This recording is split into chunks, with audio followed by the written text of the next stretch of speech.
2012 Kawasaki Ninja ZX-14R stays true to the popular design of the original ZX-14.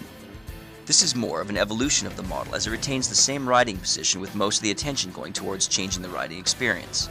Somehow a bump to 200 horsepower has that effect on a bike.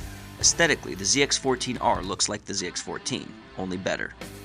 The unique ribs running out either side of the motorcycle are spaced out a bit wider this year and are color matched on the special edition golden blazed green version. They remain black on the Candy Surf Blue and Metallic Spark Black versions. Notice that very little fasteners are exposed. This was intended to make the job of customizing the ZX-14R much easier. The signature quartet of headlamps remains too.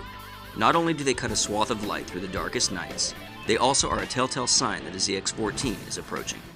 For 2012, these lights are better integrated into the bodywork. Keeping those 200 horses under control is the task of the three-way selectable KTRC traction control system. The controls on the left handlebar allow the rider to choose from the default TC1 or the TC2 for use on wet surfaces, and TC3 smooths out the riding experience on multiple surfaces, which is great for touring. First impression is, bike's got a heck of a motor, man, I gotta tell you. Here's the heart of the new ZX-14R. The engine is now 1441 cc's, pumps out nearly 200 horsepower, over 100 pound-feet of torque, which elevates the 14R to the top of the food chain right now.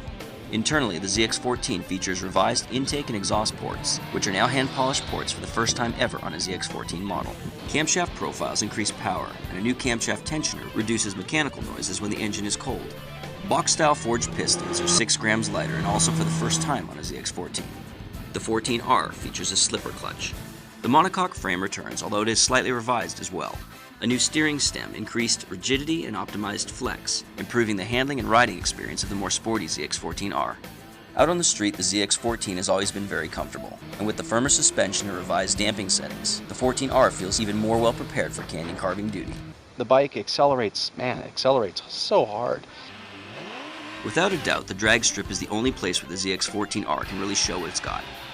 This is pure, unadulterated fun as the rider tries to harness 200 wild horses and get it down the track as fast as possible. With the aid of traction control, launches can be made easier, but you sacrifice that deft touch and throttle control that makes drag racing really exciting. It helps not having to stress out about looping out, but it cuts into your potential ET. Leaving the ZX-14R on TC1 and using the throttle to keep the bike in shape is the working class approach to a good time.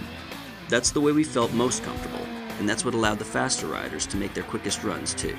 Obviously, Ricky Gadsden always looks fast on the strip though. He managed to run 9.6 second passes on the stock ZX-14R, while our best was a measly 10.06. It's cool to have him guide you through the process though.